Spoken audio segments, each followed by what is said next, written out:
What's up everyone, Mike Burke here with Inside Real Estate Photography. So Canon just announced the highly hyped R5 and R6 cameras that have impressive specs and have a lot of people excited.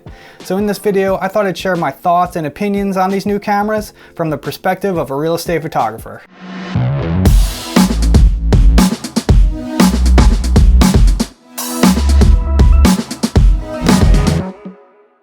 So before we get into this video, let me just say that this is purely my opinion based on the specs and the available information out there on these cameras right now, so take it for what it is. These cameras are not actually out yet, so no one knows truly how they perform, but if you're a camera nerd like me and have fun talking about cameras, then let's continue on. So as you may know from watching my videos, I am a Sony shooter. I switched to Sony a little over 4 years ago, but before that I was a longtime Canon shooter. I loved Canon, but they started falling behind in the innovation department, specifically for video, whereas Sony was really pushing the envelope in that department, which made me make the decision to sell all my Canon stuff and switch to Sony. I definitely don't regret that decision, as Canon continually released disappointing cameras in my opinion, and I've really been happy with my Sonys. Shooting both video and stills are pretty much equally important to me, as I do a lot of both, so Canon became a non-contender for me. Years ago, I was holding out for the release of the 5D Mark IV because I had a lot of hope for it, but once they released it and I saw the video specs, they were very disappointing to me, and that was the moment I realized that they were deliberately sidelining their video customers, and I realized that I was not going to get what I needed from them any longer. I later had hope for Canon again when they announced they were entering the full-frame mirrorless arena with the release of the EOS R, but again I was disappointed when I learned that 4K shooting had a 1.7 times crop on it, and also HD shooting only went up to 60 frames per second. They also released the 90D and the EOS RP without even the capability of shooting 24 frames per second, which every video shooter wants in their camera.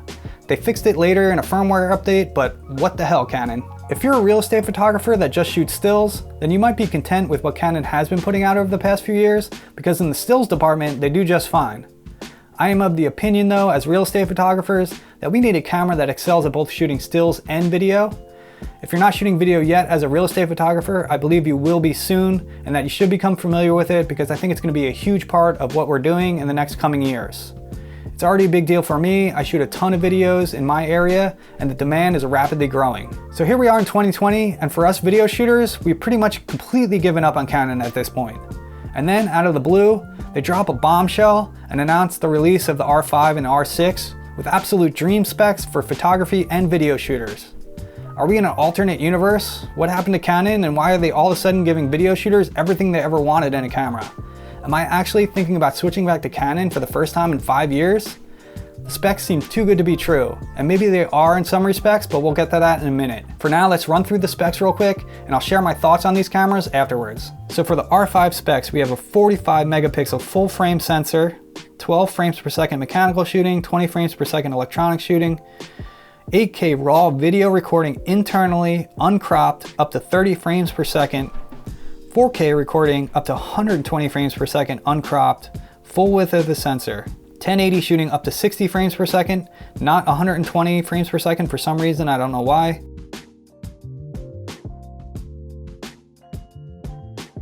422 10-bit recording, H.265 codec. For the first time as well, Canon has implemented in-body image stabilization up to an impressive 8 stops. Sony only has 5 stops. Canon's awesome dual pixel autofocus also functions in all video recording resolutions. It has a flip out fully articulating screen, which is essential for real estate in my opinion. R5 screen is better than the R6 by a little bit. It has dual card slots, one is a CF Express slot and the other is an SD UHS 2 slot, and the price comes in at $38.99.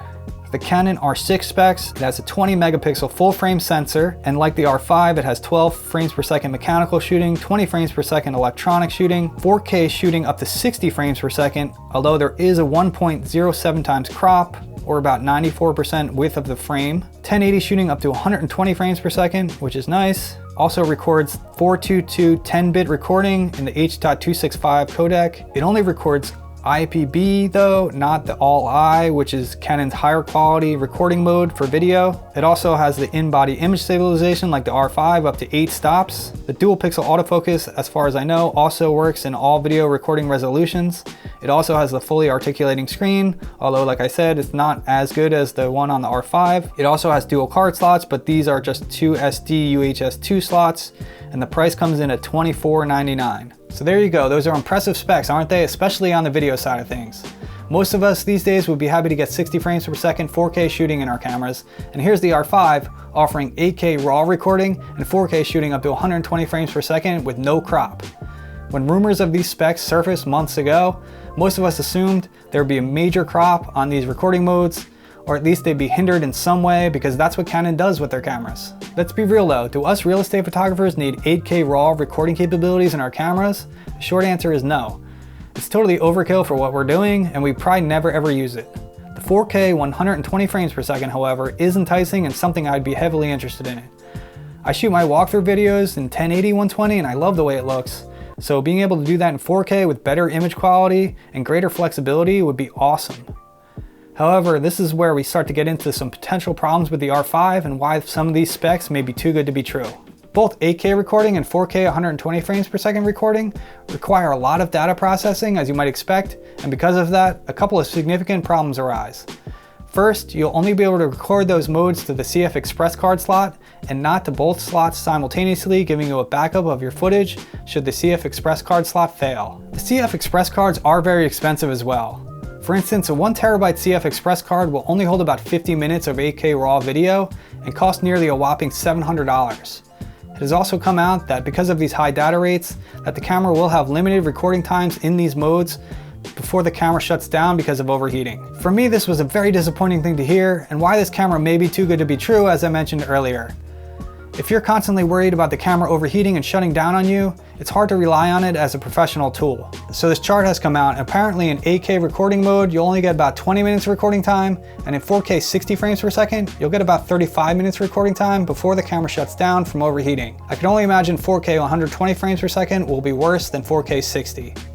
You would then have to wait 10 minutes for the camera to cool down, and once it starts back up, you'll only get a few minutes more of recording time before it shuts down again. So imagine you're halfway through shooting a walkthrough video at a house using 4K 120 frames per second and the camera shuts down from overheating. Then what? You wait 10 minutes for the camera to cool down, then you fire it back up, get a few minutes more recording time before it shuts down again, and then you have to wait again, and then so on and so forth. How do you explain to a client when you're just sitting there waiting for your camera to cool down? How do you even finish the shoot? We will have to wait and see people test this in the real world to see how this camera actually performs, but I don't see how we as real estate photographers can take advantage of these key features you're paying for in this camera if they have these limitations. I don't see how you can trust it in a professional setting, at least not in ours, because evidently it seems like the camera will overheat in the amount of time it takes to shoot a walkthrough video. That brings us to the R6, which I think for real estate photographers is the better camera choice anyway. The R5 is just too much camera for our purposes. The 45 megapixels on the still end on the R5 is just way more than we need, and the video features, as I mentioned, are exciting, but are too unreliable for us to utilize for our purposes. The R6 has a 20 megapixel sensor, which is great for our uses and our line of work. Otherwise, the R6 is pretty much the same as the R5, except when it comes to video shooting, it does not have the 8K shooting or the 4K 120 frames per second shooting, but it does have 4K 60 frames per second shooting, which is great for shooting real estate videos. So the R6 does have a slight crop when shooting 4K at 1.07 times, which equates to be about 6% of the width of the frame. It is a bit of a bummer, but I think it's a small enough crop that you can get away with it. So the big question is, does the R6 overheat when shooting 4K? And the answer is probably yes, but I don't think it will happen as fast as the R5, being that it has a 20 megapixel sensor versus the R5's 45 megapixel sensor. It has less data to deal with and less processing to do to create an image, so the camera doesn't have to work as hard.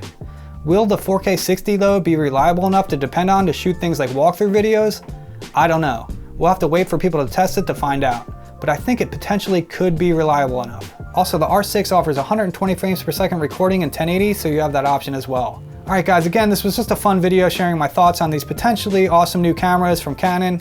What are your thoughts on these cameras? Will you guys be purchasing one of these cameras? Again, I think the R6 is the way to go. What do you guys think? I'll put pre-order links to these cameras down in the description below in case any of you guys are interested in pre-ordering. And again, thank you guys for watching. If you found this video fun and helpful, please hit the like button and subscribe if you haven't already. Thanks again guys for watching, and I'll see you on the next one.